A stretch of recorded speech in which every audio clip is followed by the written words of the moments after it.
السلام علیکم ورحمۃ اللہ وبرکاتہ۔ الحمد للہ وکفى وسلام علی عباده الذین اصطفى والتقى والعفاف والغنى اما بعد فقد قال اللہ تبارک وتعالى في القرآن المجید والفرقان الحمید۔ فأعوذ بالله من الشيطان الرجيم، بسم الله الرحمن الرحيم۔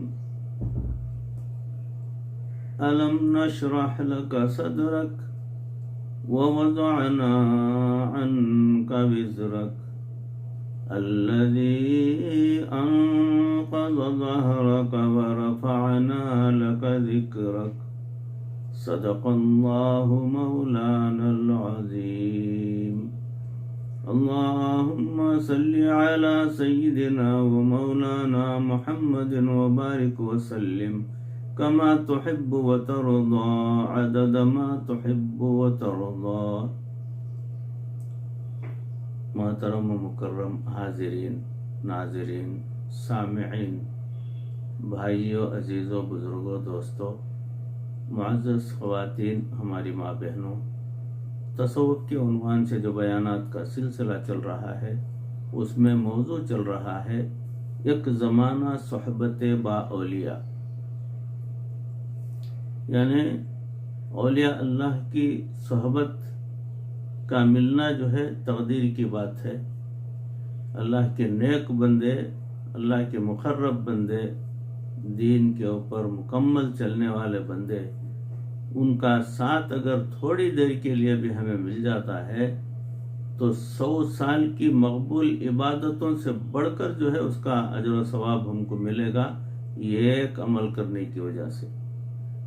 کئی لوگ کہتے ہیں کہ جی میں نے فاسق دوست کو بنائے، وہ تو بنائے ہوئے ہیں لیکن ان کی باتوں کا میرے اوپر کوئی اثر نہیں ہوتا۔ یہ صحبت کا اثر باخدا ہوتا ہے۔ اگر آپ کے فاسق دوست ہیں، آپ بنائے ہوئے ہیں فاسق دوستوں کو اپنا دوست، تو ان کے برائی کا، ان کے اندرون کا، ان کی صحبت کی وجہ سے وہ نحوست جو ہے وہ آپ کے اوپر باخدا آئے گی اور اس کی وجہ سے آپ کے اعمال میں کمی آنے لگے گی اور اعمال سے دل بیزاری شروع ہو جائے گی اور نیک اعمال کے لیے آپ کو موقع نہیں ملتا، اس کی آپ کو شکایت ہوتی رہے گی۔ یہ 100% غلط بات ہے کہ فاسق دوستوں کے ساتھ صحبت اختیار کرنے کی وجہ سے مجھ پر کوئی اثر نہیں ہوتا، اس قسم کی بات اگر کہتے ہیں تو یہ بالکل غلط ہے، یہ 100% غلط ہے، کیونکہ آدمی پر تو جانوروں کی صحبت کا بھی اثر ہوتا ہے۔ علماء کرام نے لکھا ہے کہ جو آدمی گھوڑوں کی سواری کرنے والا ہو اس کے اندر جواں مردی کا جذبہ ضرور ہوتا ہے۔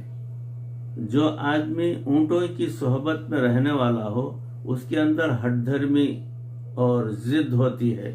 جو بکریاں پالنے والا، بکریوں کا چرواہا ہو تو اس میں جو ہے عاجزی اور انکساری ہوتی ہے۔ اگر ان جانوروں کے ساتھ رہنے کی وجہ سے ان کی فطرت اور طبیعت پر اثر کرتی ہے تو جو انسانوں کے ساتھ رہے گا اس پر اثر کیوں نہیں ہوگا؟ تو ہمیں بھی چاہیے کہ ہم بھی نیکوں کی صحبت اختیار کریں اور مشائخ کی صحبت کو اختیار کریں تاکہ ہمارے اندر حال پیدا ہو جائے۔ ابھی تک تو ہم قال کے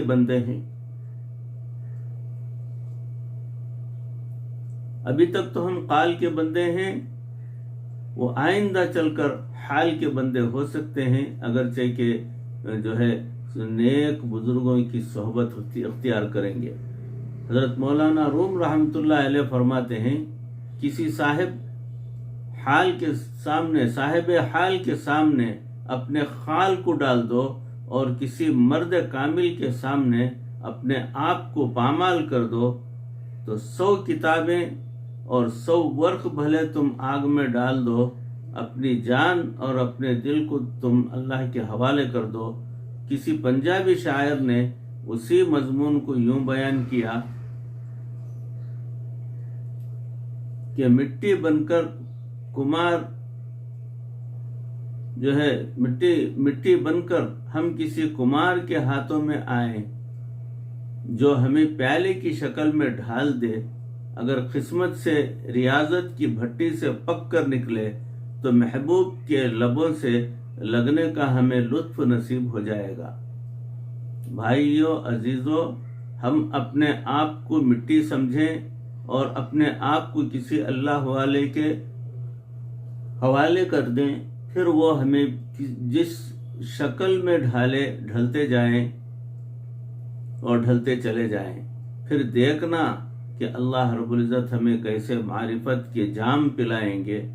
دیکھیں کہ جس پودے کا مالی کوئی نہ ہو وہ کتنا بدصورت ہوتا ہے، اس کی شاخیں کسی ڈھب پر نہیں ہوتی، ٹیڑھا ہوتا ہے، لیکن اگر اس کا کوئی مالی ہو تو وہ اس کی شاخوں کو تراشتا ہے، اور اس طرح یہ پودا دیکھنے میں بھی دیدہ زیب اور جاذب نظر ہو جاتا ہے۔ اللہ کرے کہ ہمارا بھی کوئی نگہبان ہو، اس نگہبان کو شیخ کہتے ہیں۔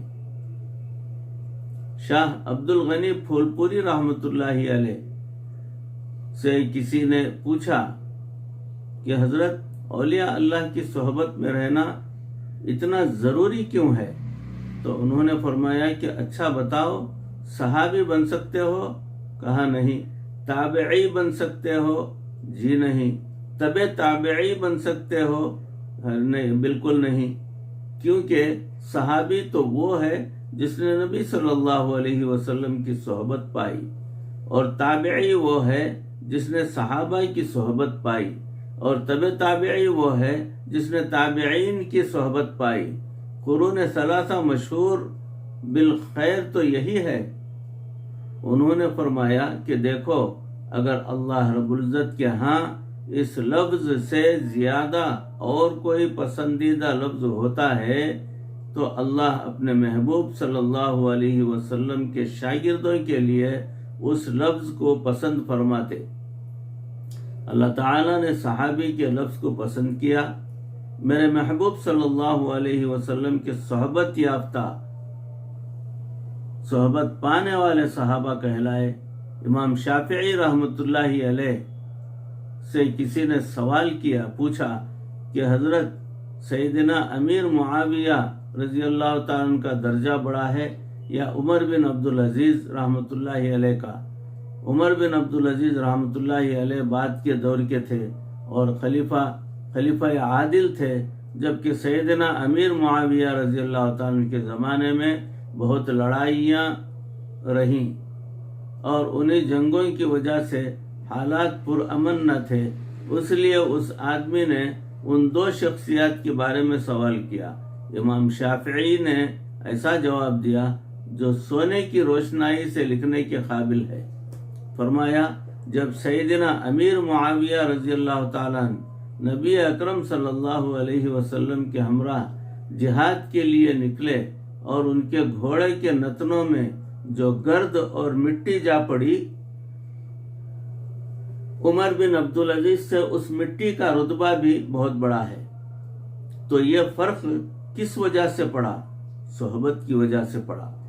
جو نعمتیں اور برکتیں صحبت سے ملتی ہیں وہ اس کے بغیر بندے کو حاصل نہیں ہو سکتی۔ چنانچہ کسی نے کہا، جزاک اللہ کے چشمم باز کر دی، میرا باجان جانے ہمراز کر دی۔ اسی لیے بزرگوں نے کہا، ہر کے خواہد ہم نشینی باخدا، وہ نشینت در حضور اولیاء۔ ہر بندہ جو یہ چاہے کہ میں اللہ کے ساتھ صحبت اختیار کروں، اس کے ساتھ بیٹھوں،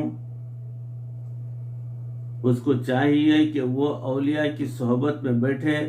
یہ باخدا لوگ ہیں، ان کو خدا کی معیت نصیب ہوتی ہے، چنانچہ ان کی ایک لمحے کی صحبت بندے کی زندگی کو بدلنے کا ذریعہ بن جاتی ہے۔